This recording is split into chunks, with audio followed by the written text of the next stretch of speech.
Assalamualaikum warahmatullahi wabarakatuh. Innal hamdalillahi nahmaduhu wa nasta'inuhu wa nastaghfiruh. Na'udzu billahi min syururi anfusina wa min sayyiati a'malina. May yahdihillahu fahuwal muhtad wa may yudlil falan tajida lahu waliyyan mursyida. Asyhadu an la ilaha illallah wahdahu la syarikalah wa asyhadu anna Muhammadan abduhu wa rasuluh. Qala Allah Ta'ala fi kitabihil karim, ya ayyuhalladzina amanu taqullaha haqqa tuqatih wa la tamutunna illa wa antum muslimun. Wa qala an-nabiyyu sallallahu alaihi wasallam, fa inna asdaqal hadithi kitabullah wa khairal hadi hadi Muhammadin sallallahu alaihi wasallam wa syarral umuri muhdatsatuha wa kullu muhdatsatin bid'ah. Kaum muslimin wal muslimat, al musyahidin wal musyahidat, pemirsa, pemerhati Salam TV, sahabat keluarga muslim dimanapun berada, kembali kita berjumpa melanjutkan program kajian kita masih dalam pembahasan daripada kitab Syarah Bulughul Maram. Tentunya kita awali dengan syukur kita kepada Allah Subhanahu wa Ta'ala. Alhamdulillahirabbil alamin atas banyak nikmat yang kita rasakan sampai pada detik ini, sehingga dengan kumpulan nikmat-nikmat itu kita bisa memanfaatkannya untuk kita terus melakukan hal-hal yang positif, hal-hal yang merupakan kebaikan, yang mana itu semua kita jadikan modal untuk kita bisa terus mengharapkan ridha Allah Subhanahu wa Ta'ala kelak pada hari kiamat. Maka semua nikmat, semua kemudahan, kesempatan ini datangnya dari Allah Subhanahu wa Ta'ala. Maka di awal ini kita mengingatkan diri pribadi dan kaum muslimin untuk senantiasa kita memperbanyak syukur, memperbanyak pujian kita kepada Allah Subhanahu wa Ta'ala dengan memperbanyak berzikir alhamdulillahirabbil alamin. Selawat dan salam senantiasa kita minta kepada Allah Subhanahu wa Ta'ala untuk Nabi kita, demikian pula untuk keluarganya, para sahabatnya, dan orang-orang yang senantiasa mengikutinya sampai hari kiamat kelak. Semoga kita digolongkan menjadi orang-orang yang bersemangat di dalam beribadah, semangat di dalam mengikuti sunnah-sunnah Nabi Sallallahu Alaihi Wasallam. Amin ya Rabbal Alamin. Pemirsa, pemerhati Salam TV yang dirahmati oleh Allah Subhanahu Wa Taala, pengajian kita masih dalam lanjutan pembahasan berkaitan dengan tayammum, ya, berkaitan dengan tayammum, bahwa tayammum ini merupakan salah satu syariat yang disyariatkan oleh Allah Subhanahu wa Ta'ala kepada Nabi kita Muhammad sallallahu alaihi wasallam. Suatu kemudahan untuk umat ini, yang mana kita bisa bersuci dengan wasilah tanah. Tentunya dalam keadaan-keadaan tertentu, ketika kita tidak mampu menggunakan air atau kita tidak mendapatkan air, maka datanglah syariat Islam yang mudah ini, ya, yaitu dengan kita melakukan aktivitas yang disebut dengan tayammum, agar kiranya kita bisa melakukan ibadah-ibadah yang disyaratkan kesucian padanya. Kita langsung masuk membacakan hadis yang ke-112. Wa an Abi Sa'idin Al-Khudri radhiyallahu an, dari Abu Sa'id Al-Khudri, semoga Allah Subhanahu wa Ta'ala senantiasa meridhoinya. Qala kharaja rajulani fi safarin, bahwa ia berkata, telah keluar dua orang di dalam suatu perjalanan, dalam suatu safar. Fahadaratis salatu wa laysa ma'ahuma ma'un, kemudian datang waktu sholat, ya, menghampiri kepada mereka waktu sholat, masuk waktu sholat, sedangkan mereka tidak membawa air atau tidak mendapatkan air. Fatayammama sa'idan thayyiba fasalla au fasallaya Kemudian keduanya pun bertayamum. Ya, setelah itu keduanya melakukan sholat, mendirikan sholat. Tsumma wajadal ma'a fil waqti. Kemudian waktu sholat belum habis, datang air. Mereka mendapatkan air. Fa'ada ahaduhuma sholata wal wudu'a. Kemudian salah satu dari keduanya pun mengulang wudunya dan mengulang sholatnya karena mendapatkan air sementara waktu sholat masih tersisa. Walam yu'idil akhar, sedangkan orang yang kedua dia tidak mengulang wudu dan tidak mengulang sholat. Ya. Tsumma ataya Rasulullah sallallahu alaihi wasallam. Kemudian keduanya pun mendatangi Nabi sallallahu alaihi wasallam. Ya. Fadzakara dzalika lahu. Kemudian keduanya pun membeberkan apa yang telah mereka lakukan, yaitu salah satu dari keduanya ini mengulang wudu dan mengulang sholat, dan yang lainnya tidak mengulang wudu dan tidak mengulang sholat. Maka apa kata Nabi sallallahu alaihi wasallam? Faqala lilladzi lam yu'id asabta sunnah. Ya, Nabi memberikan atau merincikan jawaban. Jawaban yang pertama bagi orang yang dia tidak mengulang wudu dan tidak mengulang sholatnya. Apa kata Nabi? Asabta sunnah. Sungguh engkau sesuai perbuatanmu itu dengan sunnah. Ya, itulah yang benar. Yaitu engkau tidak perlu mengulang wudu dan tidak perlu mengulang sholat. Ya. Wa ajaza'atka sholatuka. Sholatmu sudah cukup yang satu kali tadi, yang pertama tadi. Wa qala lil akhar lakal ajru marratain. Dan Nabi mengatakan kepada yang kedua, engkau mendapatkan pahala 2 kali lipat. Ya, atau mendapatkan 2 pahala. Ya, jadi ini merupakan satu cerita ya yang dialami oleh para sahabat Nabi sallallahu alaihi wasallam tatkala mereka melakukan suatu perjalanan dan mereka tidak memiliki air. Sedangkan waktu sholat datang, maka berijtihadlah kedua orang tersebut. Ya, dan hasil ijtihadnya itu keduanya itu berbeda-beda.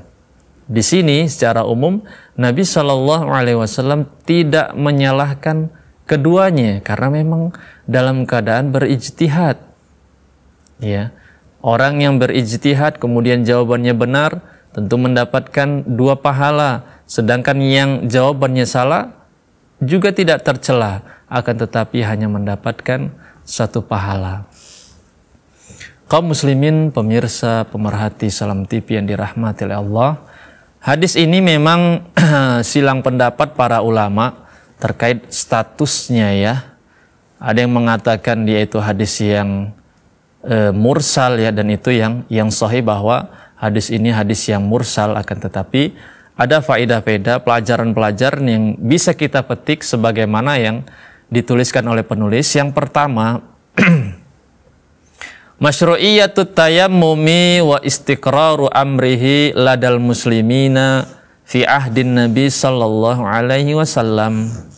Ya, bahwa tayamum itu suatu yang disyariatkan dan itu sudah tetap sejak zaman Nabi sallallahu alaihi wasallam.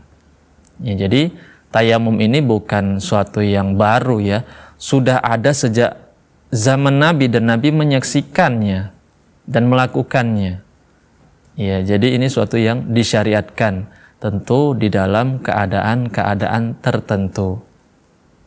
Yang kedua, faqdul ma'i wa huwa ahadu udhrai at-taharah bitayammumi. Ya.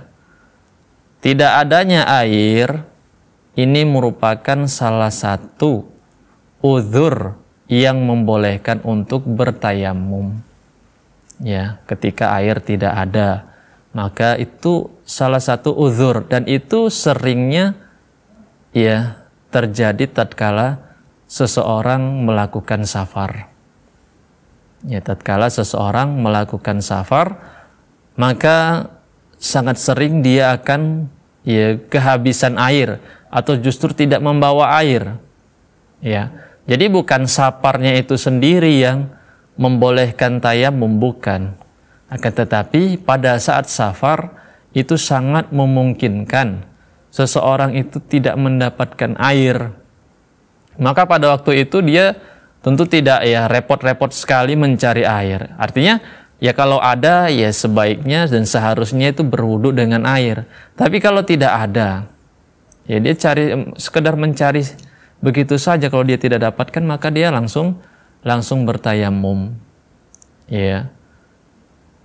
Sesuai firman Allah Subhanahu wa taala, "Falam tajidu ma'a fatayammamu sa'idan thayyiba." Ketika kalian tidak mendapati air, tidak memiliki air, maka gantilah dengan tayamum, yaitu dengan tanah yang suci. Ya, maka hukumnya bisa mengangkat ya hadas, baik hadas kecil ataupun hadas besar. Ya, dengan tayamum, dan hadas kecil ataupun hadas besar itu keduanya sama saja. Tata caranya sama saja antara hadas kecil maupun hadas besar. Ya, jadi sekali lagi kita tegaskan, ketidakadaan air sebagaimana disebutkan dalam hadis ini merupakan salah satu uzur yang membolehkan kita melakukan tayamum. Ya, artinya badan kita sehat, ya tidak ada terhalang menggunakan air. Akan tetapi dalam satu kondisi kita tidak mendapati air.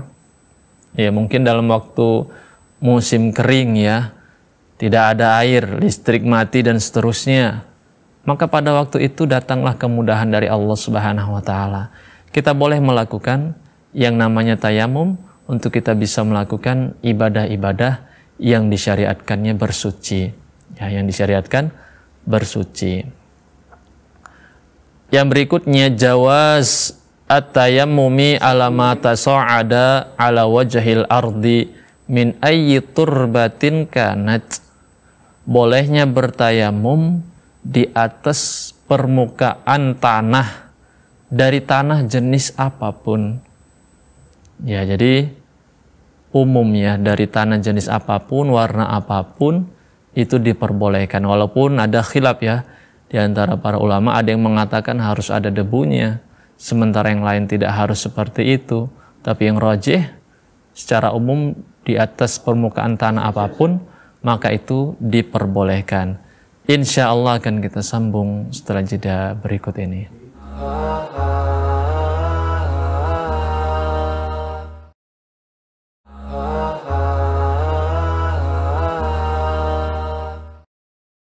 Alhamdulillah wassalatu wassalamu ala rasulillahi amma ba'du. Pemirsa, pemerhati Salam TV, sahabat keluarga muslim dimanapun berada, kembali kita melanjutkan program kajian kita masih dalam pembahasan daripada kitab Syarah Bulughul Maram. Tentunya senantiasa kita berdoa kepada Allah, memohon ilmu yang bermanfaat, ilmu yang senantiasa menggiring kita untuk terus bertakwa kepada Allah Subhanahu wa taala dimanapun dan kapanpun. Amin ya rabbal alamin. Kita melanjutkan pembacaan fawaid daripada hadis yang telah kita bacakan tadi, bahwa dibolehkan kita bertayamum dengan ya atau di atas permukaan tanah jenis apapun. Ya. Selama itu suci tentunya ya, selama itu suci, tidak ada najis di sana, maka kita diperbolehkan. Baik tanah yang tinggi, tanah yang rendah, tanah yang berwarna ataupun tidak berwarna, ya dia tanah yang basah, yang kering, secara umum itu diperbolehkan semuanya. Karena keumuman hadis berkaitan tentang syariat tayamum ini, maka dia tidak ada pengkhususan terhadap tanah-tanah tertentu. Ya, maka selama itu dia suci, maka kita boleh bertayamum dengannya. Kemudian la budda min taharati ma yutayammamu bihi min turabin aw mata'. Fala yasihhu tayammum binajasin. Tentunya di dalam media kita bertayamum harus ada medianya ya. entah itu tanah ataupun barang-barang, meja, pohon, dan lain sebagainya. Harus ada media kita bertayamum, yang dengannya kita tepukkan tangan kita. Maka tidak sah orang yang bertayamum dengan najis misalnya, atau tanpa ada media. Misalnya dia menepukkan tangannya ke udara, maka itu tidaklah benar. Sesuai dengan firman Allah Subhanahu wa taala, sa'idan thayyiba, bertayamumlah kalian dengan tanah yang baik, tanah yang suci. Tidak hanya Allah katakan bertayamum saja, tapi Allah sebutkan medianya, yaitu dengan tanah yang suci. Jadi harus ada medianya, tidak boleh dengan tangan kosong, dengan tidak menepuk apapun.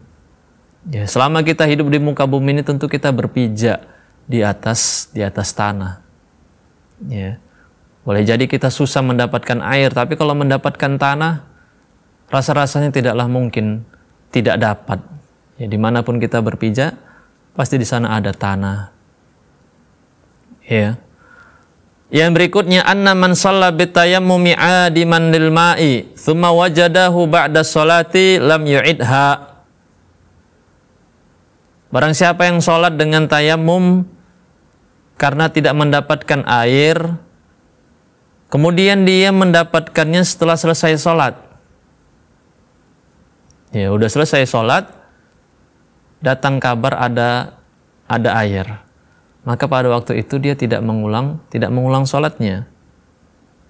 Sholatnya yang sudah dilakukan itu sudah cukup, dan itu yang sesuai dengan sunnah sebagaimana yang kita jelaskan di dalam hadis tadi. Kama qala sallallahu alaihi wasallam, wa hadza madhhabu al-a'immati al-arba'ah, dan ini merupakan mazhab imam yang 4, bahwa cukup satu kali sholat itu saja tanpa harus mengulangnya. Yang berikutnya, ammal mu'idu falahu ajran. Bagaimana ketika dia ingin mengulangnya? Mungkin dia merasa lebih afdol dia mengulangnya. Maka pada waktu itu dia mendapatkan 2 pahala. Ajrus sholati bitayammumi wa ajrus sholati bil ma'i. Walakinna isabatal ma'i afdal minal i'adah. Orang yang mengulang sholat ketika dia mendapatkan air, yang mana dia sebelumnya sholat dengan tayamum, orang yang seperti ini dapat 2 pahala. Yang pertama, pahala dia sholat dengan tayamum. Yang kedua, pahala sholatnya dengan wudhu. Akan tetapi bukan berarti ketika kita sebut 2 pahala itu lebih utama dari orang yang tidak mengulang. Kenapa dia dapat 2 pahala? Karena dia sedang berijtihad dan ijtihadnya salah. Maka cuma dapat 1 saja dia. 1 pahala yang dia lakukan di dalam sholatnya itu saja. Karena yang lebih utama yaitu ketika seseorang melakukan amalan sesuai dengan sunnah. Maka sesuai dengan sunnah, kata Nabi Shallallahu Alaihi Wasallam, dia tidak perlu mengulang sholatnya. Jadi itu yang lebih utama. Kalaupun dia ulang, maka itu dia mendapatkan dua pahala, akan tetapi bukan berarti itu lebih baik. Yang berikutnya, jawazu al-ijtihadi fi masailil ilmi fi zamanin Nabi. Bolehnya berijtihad pada masa Nabi, pada zaman Nabi. Walakinna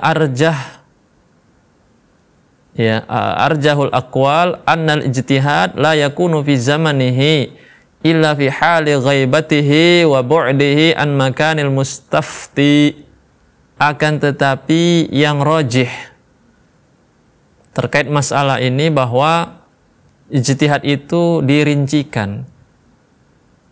Pada zaman Nabi bolehnya ijtihad itu tatkala tidak dalam pantauan Nabi. Artinya Nabi tidak serta di hadapan seseorang, tidak dalam keadaan bersama Nabi. atau sangat jauh dari orang yang bisa dimintai fatwa, dimintai jawaban daripada suatu pertanyaan, maka pada kondisi tersebut boleh seseorang berijtihad.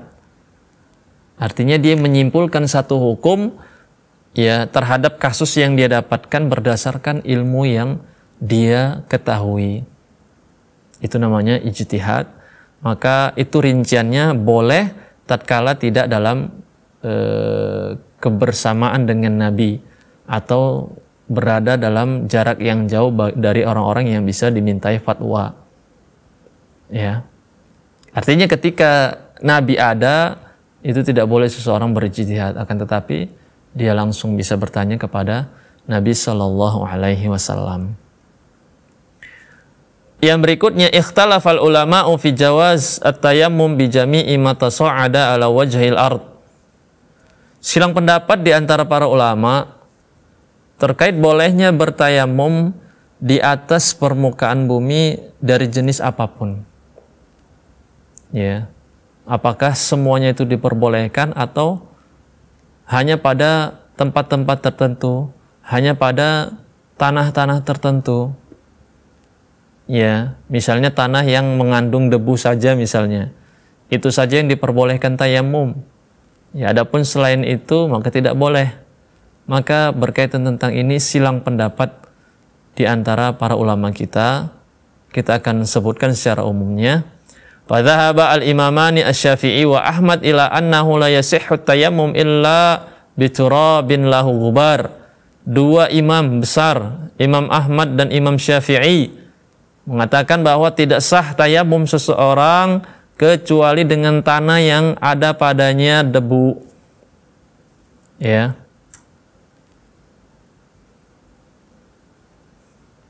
Wa ma laysa lahu gubarun la yu'laku bil yaddi minhu syai' fala yajuz at-tayammum bihi. Ya. Maka apapun yang tidak ada debunya maka tidak diperbolehkan bertayamum dengannya. Di antara dalil yang mereka bawakan sabda Nabi Shallallahu Alaihi Wasallam dan juga firman Allah Subhanahu Wa Taala di dalam Al-Quran surat Al-Maidah. Ya, di dalam Al-Quran Allah Subhanahu Wa Taala berfirman, "Famsahu biwujuhikum wa aydikum min."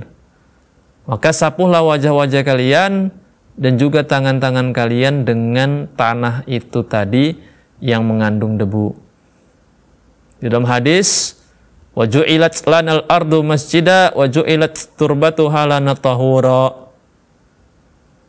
Allah jadikan bagi kita tanah ini, bumi ini untuk tempat ibadah, dan juga Allah jadikan tanahnya itu tempat bersuci. Maka itu dalil-dalil dan pendapat yang disampaikan oleh Al-Imam Asy-Syafi'i dan juga Al-Imam Ahmad. Sedangkan pendapat dari imam yang lain, Imam Abu Hanifah dan Imam Malik, ila jawazit tayammumi bikulli ma tasa'ada ala wajhil ardi. Ya, pendapatnya bahwa itu boleh berwudu atau bertayamum di atas permukaan bumi apapun, sama saja apakah dia mengandung debu ataupun tidak. Karamali wal hasa. Ya, misalnya di pasir, di bebatuan, atau bahkan di sesuatu yang basah, sesuatu yang kering, sesuatu yang terbakar, atau di atas pohon misalnya, di atas tanah, di atas batu. Ya, selama itu tidak ada di sana padanya najis, maka itu berlaku diperbolehkan di semua tempat itu. Ya, ini pendapat dari Imam Abu Hanifah dan Imam Malik. Ya. Wa dhahaba ila hadza al-Auza'i wa Sufyan ats-Tsauri, dan ini pendapat al-Imam al-Auza'i dan juga al-Imam ats-Tsauri. Qala an-Nawawi wa huwa wajhun li ba'di ashabina. Wa huwa riwayatul ukhra anil Imam Ahmad wa ikhtaraha Syekhul Islam, dan pendapat yang kedua ini juga pendapat yang dikuatkan oleh Syekhul Islam dan merupakan salah satu riwayat dari Imam Ahmad. Ya. Wastadharaha Ibnu Mufli fil furu' wa sawwabaha fil insab. Ya. Para ulama banyak ya mencantumkan pendapat ini, yang kedua ini, bahwa secara umum diperbolehkan di atas permukaan bumi apapun, jenis apapun, dalam keadaan apapun, selama memang itu suci. Berdasarkan firman Allah Subhanahu wa taala, "Fatayammamu sa'idan thayyiba", maka bertayamumlah dengan tanah yang suci. Ya, Allah tak sebutkan di situ tanah yang berdebu atau tidak berdebu, ya, akan tetapi di atas permukaan yang suci. Demikian pula hadis Nabi, "Wa ju'ilat liyal ardu masjida wa tahura", ya, dijadikan untukku bumi ini untuk tempat sholat dan juga untuk tempat bersuci. Ya, ini semua dalil-dalil umum yang tentu membolehkan semuanya, ya, tidak ada di sana pengkhususan, sehingga pendapat yang rajih wallahu a'lam itu diperbolehkan di semua tempat. Insya Allah akan kita sambung setelah jeda berikut ini.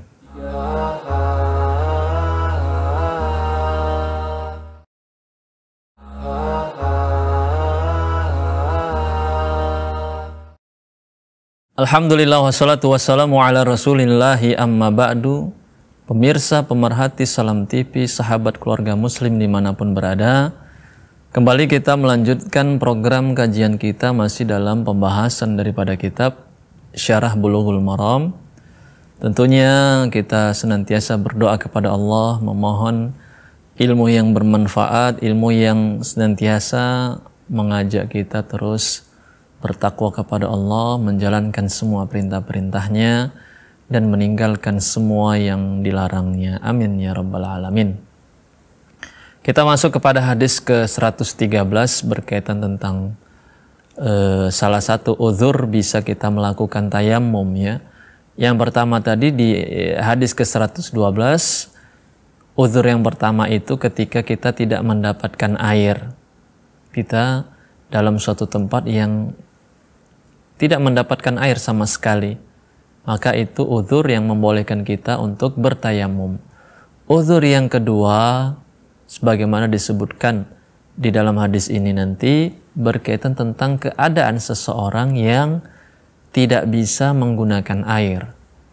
Air tersedia, air banyak, akan tetapi badannya tak sanggup menggunakan air karena keadaan-keadaan tertentu.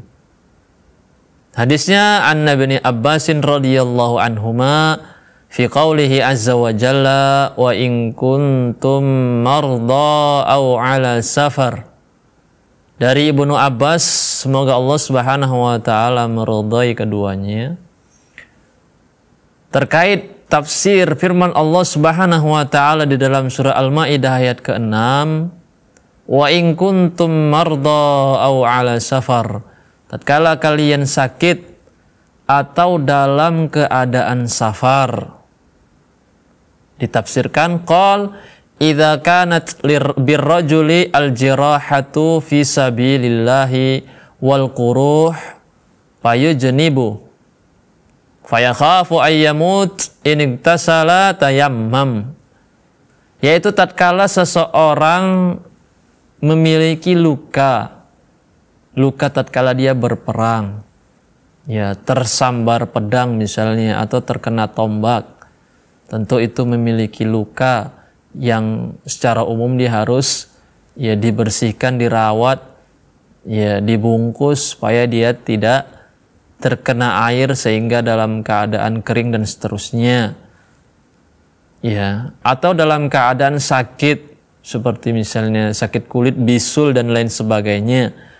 Dan dalam keadaan seperti itu dia junub pula, dan dia takut ketika dia mandi air itu masuk ke dalam luka-lukanya dan itu bisa menyebabkan kematian. Ada rasa khawatir bagi dirinya, terlebih misalnya sudah disarankan oleh petugas medis bahwa ini harus dijauhkan dari air.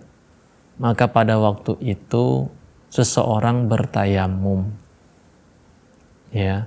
Maka salah satu uzur, sekali lagi kita tekankan, seseorang boleh melakukan tayamum tatkala dia sedang sakit yang tidak memungkinkannya untuk berwudu ataupun mandi janabah. Ya, jangan dipaksakan. Ya, sebagian orang mungkin merasa tidak puas padahal dia sakit dan sudah direkomendasi untuk tidak mandi atau tidak wudu, tapi dia berusaha untuk memaksakan diri. Syariat kita ini alhamdulillah syariat yang mudah. Innad dina yusrun. Agama ini mudah. Dan Allah menghendaki kemudahan bagi kita. Jangan kita mempersulit diri. Allah yang membuat syariat, di satu sisi Allah juga yang membuat kemudahan itu. Maka kita ambil kemudahan-kemudahan dari Allah Subhanahu wa taala. Allah senang bagi orang-orang yang mengambil kemudahan-kemudahannya. Karena memang kemudahan itu datang dari Allah. Sebagaimana syariat itu datang dari Allah, kemudahan rukhsah juga dari Allah Subhanahu wa taala. Maka tatkala kita meninggalkan satu amalan karena kita mengambil kemudahan, itu sejatinya kita juga dalam koridor ketaatan kepada Allah Subhanahu wa taala. Jadi bukan seperti sebagian orang yang merasa semakin memberat-beratkan itu semakin besar pahalanya. Tidak. Ya, agama ini agama yang mudah. Bukan hanya dari sisi aspek itu saja. Memang benar secara umum semakin berat ibadah kita, usaha kita, semakin besar peluang ibadahnya. Sebagaimana disebutkan dalam hadis, inna ajraki biqadri masyaqqatik. Sesungguhnya balasan pahalamu kelak sesuai dengan tingkat beratnya apa yang engkau rasakan. Akan tetapi dalam keadaan-keadaan tertentu kita tidak diperbolehkan untuk memberat-beratkan diri. Ya beda keadaannya. Ada memang pada dasarnya suatu yang berat, ada dalam keadaan tertentu diperbolehkan meringankan tapi dia ingin memberat-beratkan. Dengan anggapan itu bisa melipat gandakan pahalanya. Ya. Lihat di dalam hadis ini, ketika engkau khawatir itu bisa merenggut nyawamu, maka kemudahan datang, bertayamumlah. Ya, demikian pula orang yang tidak bisa sholat dalam keadaan berdiri, silakan duduk atau dalam keadaan berbaring. Ini kemudahan dari Allah Subhanahu wa taala. Orang yang dalam keadaan safar, ya boleh dia menggabungkan sholat, boleh dia mengqashar sholat. Ini kemudahan dari Allah Subhanahu wa taala. Demikian pula orang yang safar dibolehkan tidak berpuasa di siang hari. Ini kemudahan dari Allah Subhanahu wa taala. Sebagaimana syariat puasa itu datang dari Allah, demikian pula syariat berbuka juga datang dari Allah Subhanahu wa taala. Kemudahan bagi kita semua. Ya. Beberapa faedah yang bisa kita simpulkan daripada hadis ini. Yang pertama, tafsir Ibnu Abbasin lil ayati bi anna man bihi quruh misalun lid-darari al-mubih lit-tayammun wa illa faqulu maradin yubihu tayammum.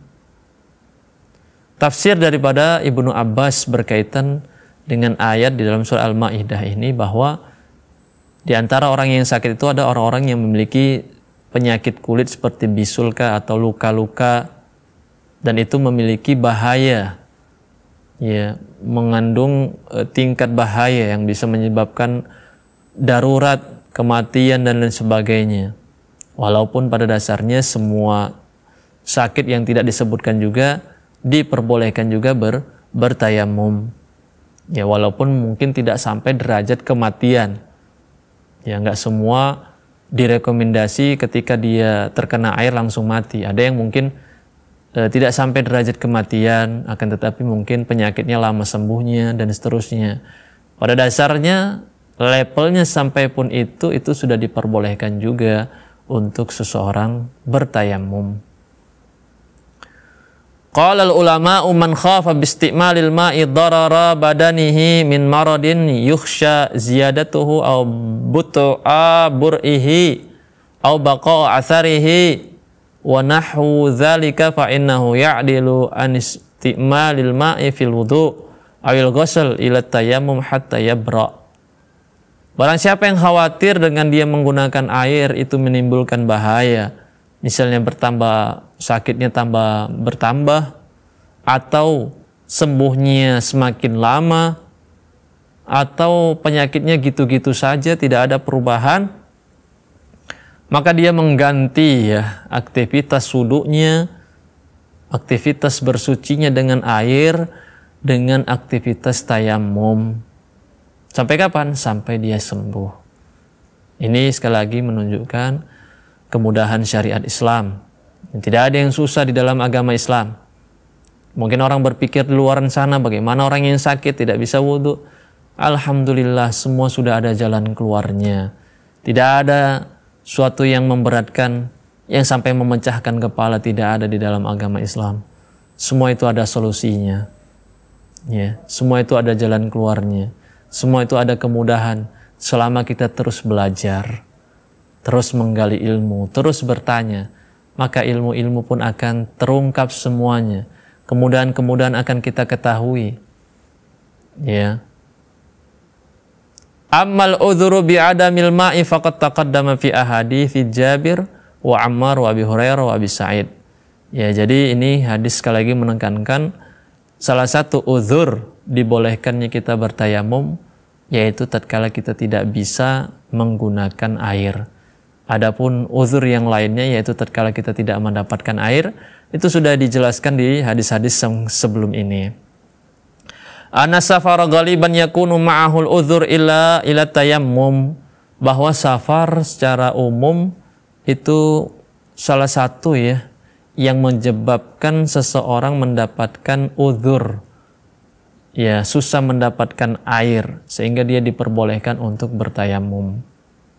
Ya, karena orang-orang yang bersafar tentunya apalagi di zaman dahulu ya, dengan keadaan yang minim ya, demikian pula fasilitas-fasilitas umum juga minim, itu kiranya sangat susah ya mendapatkan air, terlebih di padang pasir ya kan. Kalau kita alhamdulillah di negeri kita sangat melimpah air, akan tetapi di sebagian-sebagian negeri itu orang-orang yang bersafar itu sangatlah susah mendapatkan air.